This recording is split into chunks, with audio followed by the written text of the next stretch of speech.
आपली संस्कृती, आपले संस्कार सदा राहू दे आपल्या सोबत. भारताच्या महान ग्रंथांचे आणि काव्यांचे संपूर्ण संकलन. सबस्क्राईब करा तिलक. तुम्ही दिसायला चांगले आणि सुसभ्य बालक दिसता, मग आमच्या यज्ञाचा घोडा तुम्ही का पकडलात? तुमच्या मोठ्या भावाच्या सांगण्यावरून. म्हणजे त्यांनी घोड्याच्या मस्तकावर लिहिलंय ना की ह्याला पकडा आणि आमच्या सैन्यासोबत लढायला तयार व्हा. मुलांनो, तुम्हाला कळत नाहीये की तुम्ही काय करत आहात. घोडा न देण्याचा परिणाम खूप भयंकर होऊ शकतो. मला शक्तीचा प्रयोग करण्यास भाग पाडू नका. आम्ही कुठे भाग पाडतोय? तुमचीच शक्ती तुमच्या ताब्यात नाही दिसत, वारंवार उचंबळून येते. म्हणून मग शक्तीचा प्रयोग करूनच टाका, नाहीतर धनुष्य उचलून तुमचे हात थकून जातील. बस, उपहास खूप झाला. घोडा सोडा, नाहीतर मी बाण चालवेन. पाहूया तुमच्या गुरुदेवांनी तुम्हाला कसं शिकवलंय ते. मग आम्हीही दाखवू की आमच्या गुरुदेवांनी आम्हाला काय काय शिकवलंय. शेवटचं विचारतोय, घोडा सोडताय का? नाही.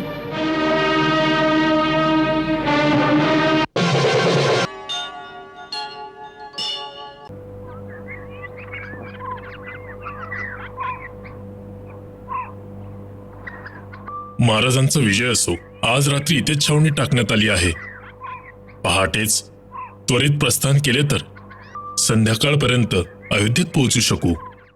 अयोध्या? आपण अयोध्येचा उल्लेख करताच कानात जणू अमृत ओतल्यासारखे वाटत आहे. केवढी मोहिनी आहे या नावात.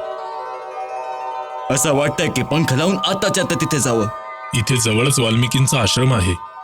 आता तर अयोध्येला पोचलात असंच समजा. आपण थोडी विश्रांती घ्यावीत. आणि मी पाहून येतो की यज्ञाचा घोडा कुठे फिरतोय ते, आणि सैनिक त्याच्याबरोबर आहेत का नाहीत ते.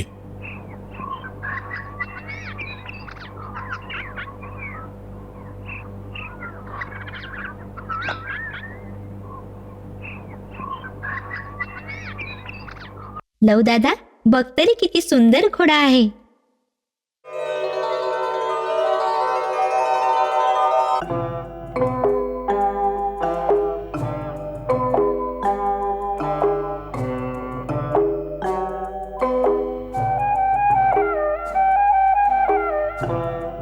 हा तर एक विचित्र घोडा आहे. बघूया तर इथे कसा काय आला ते. चला.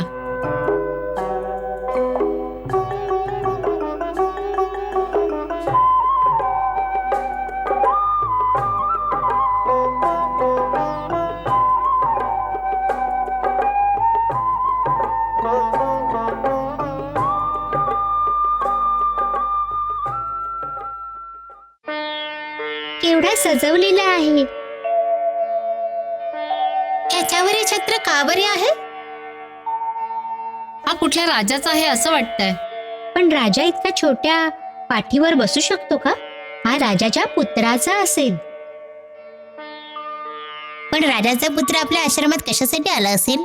बघ तर लव दादा, त्याच्या मस्तकावर सुवर्ण सूची आहे. त्यावर काहीतरी लिहिलेलं आहे. पाहूया तरी काय लिहिलंय ते. राजराजेश्वर छत्रपती महाराज श्री रामचंद्र यांच्या अश्वमेध यज्ञाचा हा अश्व दिशांमध्ये स्वतंत्र भ्रमण करण्यासाठी सोडण्यात आला आहे.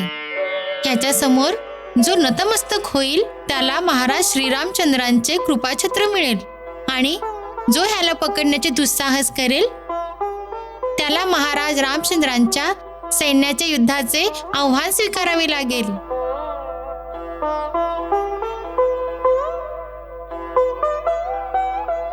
असं युद्धाचे आव्हान आहे तर मग तर आपल्याला हे स्वीकारावंच लागेल. मीच ह्याला पकडेन. काय करतोयस लव? महाराज राम यांच्या युद्धाचं आव्हान स्वीकारतोय. परंतु दादा, त्याने आपला काय फायदा? फायदा आणि नुकसानाचा विचार करून क्षत्रिय कधीही युद्ध करत नाही. गुरुदेव म्हणतात, जो सच्चा क्षत्रिय असतो त्याला तर प्रत्येक युद्धाचे आव्हान पेलावेच लागते. हाच क्षात्र धर्म आहे. तर भाऊ, आपण तर क्षत्रिय पुत्र आहोत आणि हा घोडाही आपल्या कपाळावर युद्ध घोषणाच घेऊन फिरत असल्यामुळे मी त्याचा स्वीकार करतो. आणि आता तर ही तर खूपच नामी संधी चालून आले. कुशदादाला महाराज राम यांना काही प्रश्न विचारायचे होते. जेव्हा महाराज राम युद्धासाठी येतील तेव्हा कुशदादा त्यांना प्रश्न सुद्धा विचारतील. महाराज रामचंद्र स्वतः नाही येणार, त्यांचं सैन्य येईल आणि आपली चटणी करून टाकेल. लव दादा, याला सोडून दे, आम्हाला आमचे प्राण नाही गमवायचे. अरे, लव असताना कोण तुमची चटणी करू शकणार आहे? घाबरू नका, येऊ दे ज्यांना यायचंय त्यांना. चला, आपण या घोड्याला आश्रमात नेऊन बांधूयात. चला.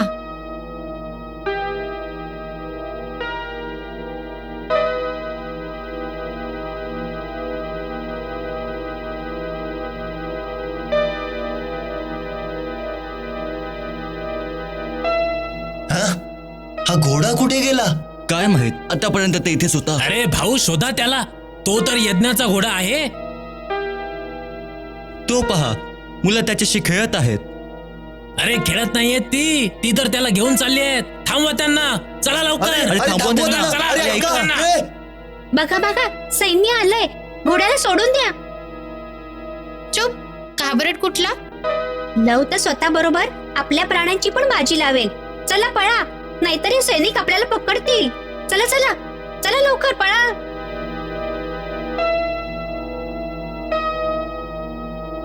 चला चला, पकडूया चला, त्याला. पकडा त्यांना. लवकर चला. ए मुला, सोड त्या घोड्याला. कुठे घेऊन चाललायस त्याला? माझ्या घरी मी पकडले त्याला. हा खेळण्यातला घोडा नाहीये मुला, हा महाराजांचा यज्ञाचा घोडा आहे. याला पकडण्याचा अर्थ काय होतोय माहित नाही तुला? हो, माहित आहे मला, म्हणूनच तर पकडले त्याला. जाऊन आपल्या महाराज रामांना सांगा की मी त्यांचं युद्धाचं आव्हान स्वीकारलं आहे. हवे असल्यास माझ्याशी युद्ध करण्यास यावे. आम्ही लहान मुलगा समजून शिक्षा दिली नाही, पण तू तर दुष्ट मुलगा आहेस. आण तो घोडा इकडे आण. आह! आह!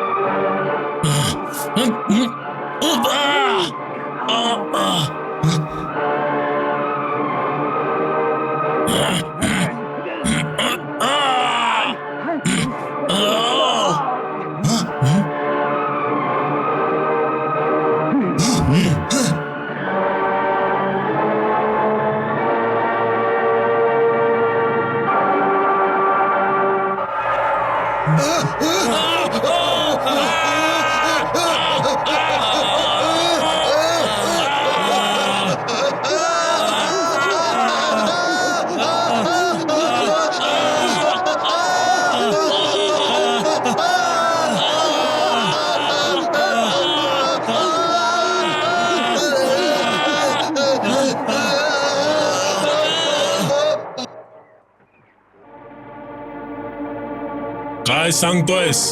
एका मुलाला घाबरून आमचे बलशाली सैनिक शेपूट घालून पडून आले आहेत. सेनापतीजी, तो ऋषी कुमार कोणी सामान्य वाटत नाही. तो तर एका झंझावातासारखा आहे, नागासारखा फुटकारतोय. आपण ताबडतोब महाराजांना सूचित करावे. महाराजांना सूचित करताना शरम नाही का वाटणार की एका छोट्या मुलाने आमच्या सैन्याकडून घोडा पडून त्यांना हुसकावून लावलं? चला, मी बघतोच असा कुठला नाग आहे तो.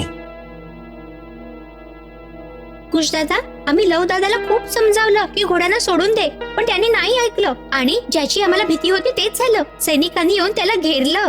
मग काय झालं? मग आम्हाला नाही माहित, आम्ही तर घाबरून पळून आलो. फारच घाबरट आहात तुम्ही. चला दाखवा मला, कुठे आहे लव? नाही नाही, आम्ही नाही येणार. सैनिक आमची चटणी करून टाकतील. आमचं कर्तव्य होतं हे तुम्हाला सांगणं की तुमचा धाकटा भाऊ संकटात आहे. आता आमचं कर्तव्य पूर्ण झालं. ठीक आहे बाबा, मला हे तरी सांगा की लव आता कुठे आहे? आश्रमाच्या मागे घनदाट अरण्याच्या तिथे जे मैदान आहे ना, तिथे आहे, सैन्याने घेरलेला. अजूनपर्यंत असेल तर ना. लव तर अजूनपर्यंत तिथेच असणार. हे सैनिक तिथे नसणार आहेत. तुम्ही लवला नीट ओळखत नाही. असो, मी आता जातोय. हे बघा, गुरुदेव तर आश्रमात नाहीये. आश्रमवासी उगीच काळजी करतील, त्यामुळे कोणाला काही सांगू नका. जर तू मारला गेलास किंवा पकडला गेलास तरी सांगायचं नाही. अरे बाबा, तुझ्या एवढ्याशा छोट्याशा मेंदूला लांबवरचा विचार करण्याचे कष्ट देऊ नकोस. गुरुदेवांचा आशीर्वाद एखाद्या कवचाप्रमाणे आमचं रक्षण करत असतो. त्यामुळे अशी परिस्थिती कधीही ओढावणार नाही. ठीक आहे, मी निघतो आता.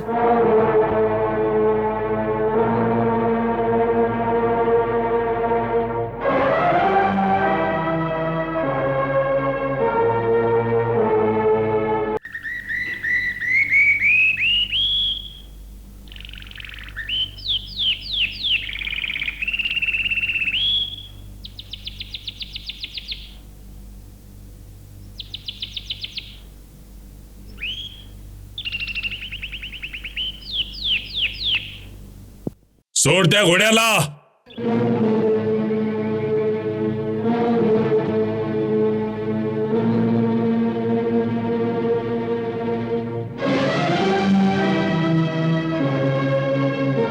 मी पुन्हा सांगतोय मुला, आपल्या मातेला निपुत्रिक करू नकोस. सोड आमच्या अश्वाला. मी उगीच तुझी हत्या नाही करू इच्छित. आणि मी पण तुम्हाला तेच सांगत आहे की मी उगीच तुमच्याशी युद्ध करू इच्छित नाही. आठवा तुमच्या महाराज रामचंद्रांना. त्यांच्याशीच मला युद्ध करायचं आहे. आणि माझ्या मोठ्या भावाला त्यांना बरेच प्रश्नही विचारायचे आहेत.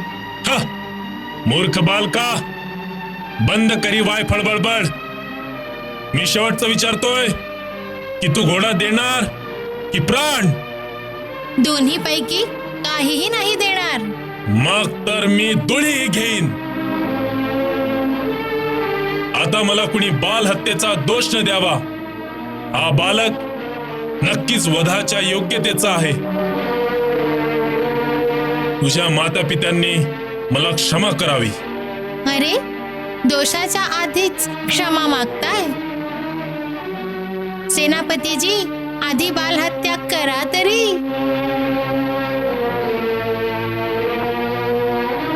तू मला विवश केला आहेस बालका. हे घे.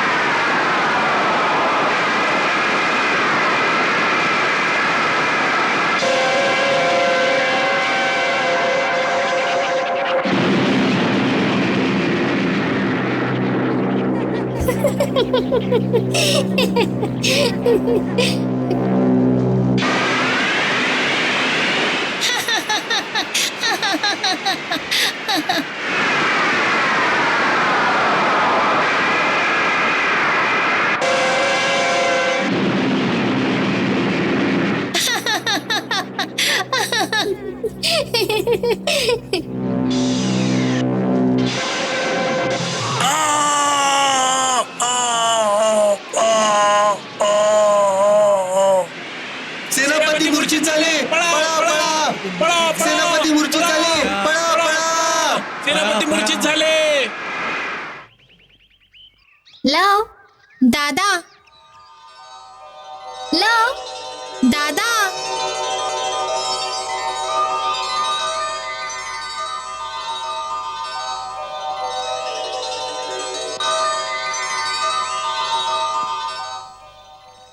वा लव वा, कसं पळवलं सर्वांना.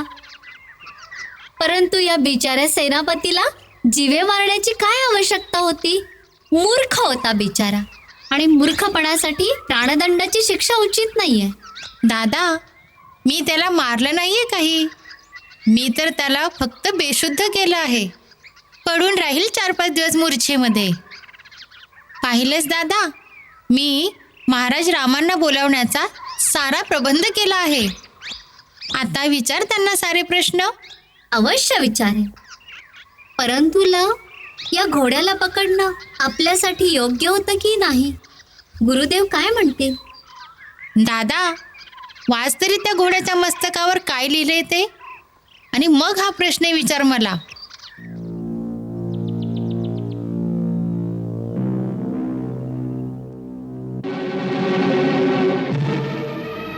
काय सांगतोस? सेनापती काळजीत घायाळ झाले. होय महाराज. तू अगदी बरोबर केला आहेस लव. हे आव्हान तर कोणीही स्वाभिमानी क्षत्रियानं स्वीकारलंच पाहिजे. आणि हे वाचून तुला असं नाही वाटलं का की महाराज रामांना खूप अहंकार झालाय म्हणून? ते बघ दादा, सूर्यपताकावाला रथ येतोय. आपल्या प्रश्नांची सूची बनवून ठेव. जरा येऊ तर ते महाराजांना.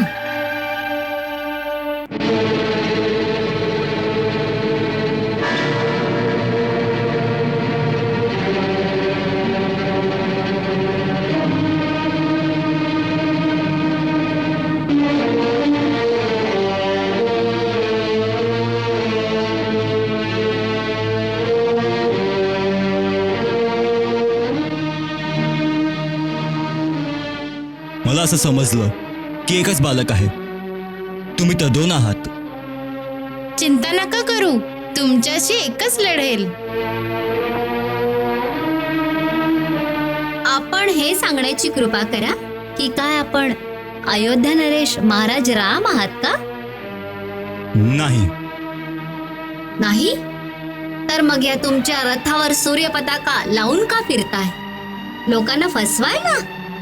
नाही, ही सूर्यपताका माझ्या रथावर अशासाठी आहे कारण मी महाराज रामांचा लहान भाऊ शत्रुघ्न आहे. कुशदादा, हे लहान भाऊ आहेत, यांना माझ्या ताब्यात दे. तुम्ही दिसायला चांगले आणि सुसभ्य बालक दिसता. मग आमच्या यज्ञाचा घोडा तुम्ही का पकडलात? तुमच्या मोठ्या भावाच्या सांगण्यावरून. म्हणजे त्यांनी घोड्याच्या मस्तकावर लिहिलंय ना की ह्याला पकडा आणि आमच्या सैन्यासोबत लढायला तयार व्हा. म्हणून मग आम्ही त्यांच्याशी युद्ध करण्यासाठी हा घोडा पकडला आहे, त्यांच्या लहान भावाशी लढण्यासाठी नाही. तुम्ही जा आणि त्यांना आमचा निरोप द्या की आम्ही त्यांच्या युद्धाचं आव्हान स्वीकारलं आहे आणि मग आता या रणभूमीमध्ये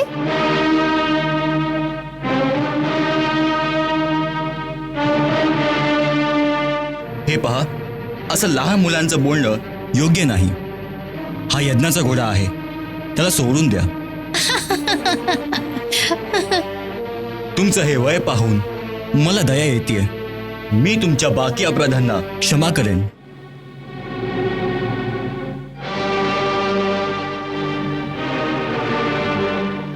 अहो महाराजांचे लहान भाऊ, कृपा करून तुम्ही इतकं औदार्य दाखवू नका, कारण आम्ही या घोड्याला तर सोडणार नाही. इथून याला केवळ महाराज रामच घेऊन जाऊ शकतील आणि तेही आम्हाला हरवून किंवा हे आव्हान परत घेऊ. त्यांना सांगा की साऱ्या जगात ते एकटेच क्षत्रिय नाहीत, आणखी एक क्षत्रिय आहेत जे आपल्या स्वाभिमानासाठी आपले प्राणही पणाला लावू शकतात. त्यांनी स्वतः येऊन पाहावं. ही कसली वायफाय बडबड आहे? महाराज राम तुमच्यासाठी इथे कसं काय येऊ शकतात? तर मग हा घोडाही इथून जाणार नाही. मुलांनो, तुम्हाला कळत नाहीये की तुम्ही काय करत आहात. घोडा न देण्याचा परिणाम खूप भयंकर होऊ शकतो. मला शक्तीचा प्रयोग करण्यास भाग पाडू नका. आम्ही कुठे भाग पाडतोय? तुमचीच शक्ती तुमच्या ताब्यात नाही दिसत, वारंवार उचंबळून येते.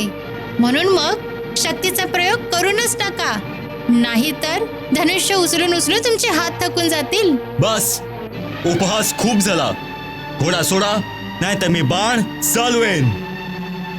चालवून दाखवा तर खरं, चालवता येतो की नाही ते पाहूया.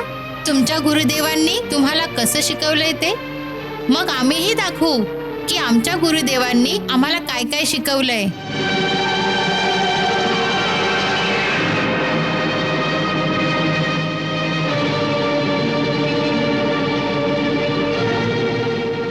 शेवटचं विचारतोय, घोडा सोडताय का? नाही.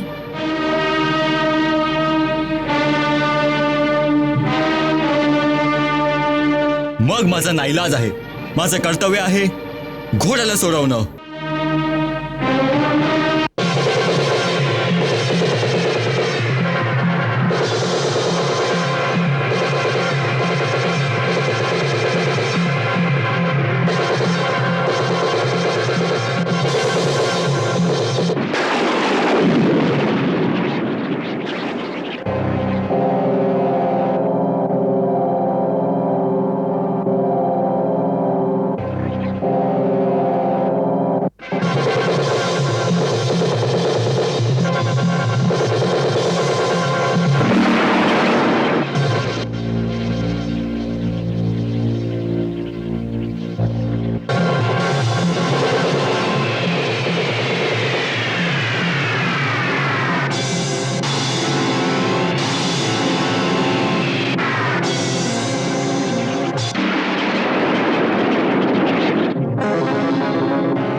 ये बालक है किस गुर के शिष्य युगसूदन समझ न पाता है, सूदन समझ न पाता है। केरल कौशल देख देख आश्चर्यचकित रह जाता है, आश्चर्यचकित रह जाता है। कभी अग्नि बाण कभी मेघ बाण, बाणों पे बाण बरसाता है, बाणों पे बाण बरसाता है। इन दो वीरों के तीरों से हर तीर विफल हो जाता है, हर तीर विफल हो जाता है। ये तेजवंत ये शक्तिमान कैसे भी हाथ न आवे, तीरन से काटे तीरन को तीरन पे तीर चलावे। लव कुछ परमवीर बालक शूरवीर।